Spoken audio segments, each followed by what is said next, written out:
JK Yadav Films present. JK Yadav Films. हो ओठ में लाली फेयर लबली लगाई के ओठ में लाली फेयर लबली लगाई के मारै छे सबके जान ई छौरी ऊ छौरी ई छौरी ऊ छौरी ई छौरी ऊ छौरी ई छौरी ऊ छौरी ई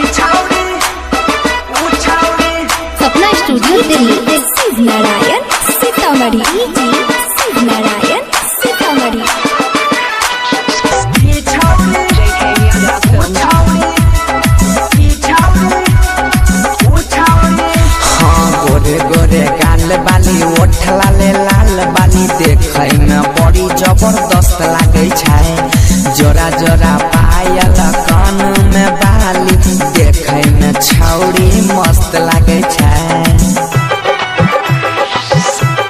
हाँ आ गोरे गोरे गाल बाली ओठ लाले लाल बाली देखै में बहुत जबरदस्त लागे छै जोरा जोरा पायल कान में बाली देखै में छौरिया मस्त लागे छै ललका दुपट्टा ओढ़ै छै जखनी ललका दुपट्टा ओढ़ै छै जखनी लै छै सबके परान